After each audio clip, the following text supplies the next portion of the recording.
So one of the things that I think that is preventing this generation to indulge or like experiment with ingredients like millet is not knowing how to cook them or not knowing the variety. So sure, we need to educate ourselves there.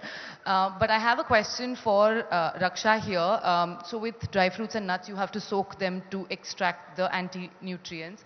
What is the ideal way to cook millet, and what are the ingredients you can or cannot pair it with for benefits? Thanks again. So yes, anti-nutrients are present in millets as well, and the best way to destroy them is by soaking them. A lot of people traditionally soak it overnight, but even soaking them for just 4 to 6 hours is great for cutting out the anti-nutrients and making them more bioavailable. By bioavailable, we mean that all its minerals and nutrients will be available to you for absorption in a very easy way. So 4 to 6 hours is great. Besides that, when it comes to pairing, like we know when we make idli traditionally, we use things in a 3:1 ratio, where 3 is rice and 1 part is dal. When it comes to millets, we do a 2:1. So that's the way they should be paired. And besides that, they're so humble and they come with so many nutrients that you're not going to need a lot to go with it. A simple paneer, dahi, cashews, peanuts, seed chutneys, and ghee. Any or few of these combinations work beautifully to absorb all the minerals as well as the vitamin B complex from millets. So that would be the pairing. Can I, Okay. can Yes, I add? please. Can I Yes. add? Yes, please. In fact, there are not many anti-nutrients at all, actually. See, most of the people are under the impression that there is phytic acid, but it is less than 20 times when you compare to legumes. So you soak legumes, the things get out. Whereas you soak millets, not to remove the anti-nutrients, it is to hydrate the fiber. Fiber is like your wood. It is the precursors, lignons they call.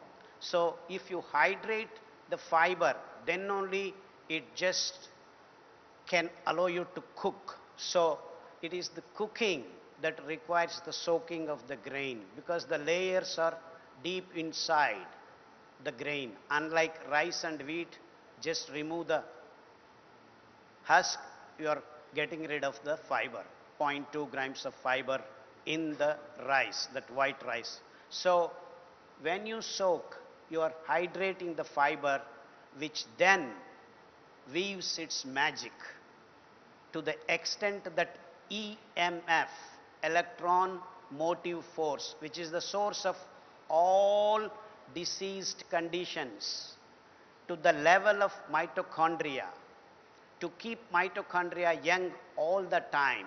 It is this dissolved fiber which mops up the EMF because the fiber of millets has the full range of PMF. It is called proton motive force. So the disease is mopped up at the place of origin.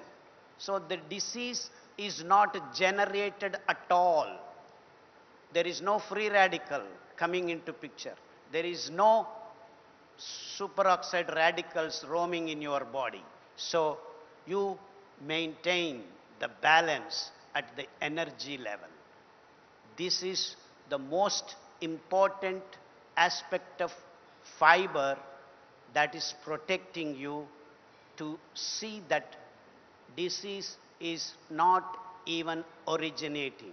So this is the most important crux, how millets are giving you health. So till today, all the medical world has been grappling about medicines being supplied. But when you eat millets, there is no need of any medicine. So,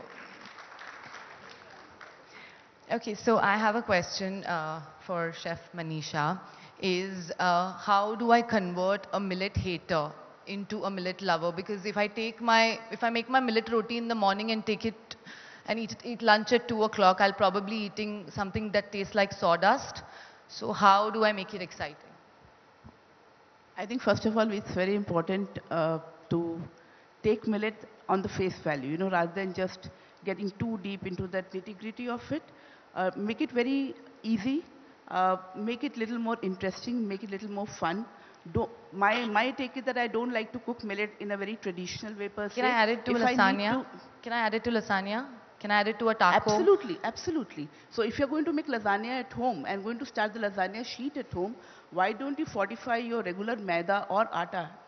Doctor may not agree with me, but you fortify He may like the dish though. 50% If you make of it, that, he may like the dish. and you put sorghum flour to that. That's what I do at home. I do not make my millet food 100% millet, but at least that 50% goodness that I'm getting from millet, that's a beginning that I'm making. Because we all know that millet you can't really make a leavened bread with millet. So there is definitely a little challenge there. So you fortify your food with the 50% or 75% of millet and move forward from there. You want to make millet pancake, by all means make it.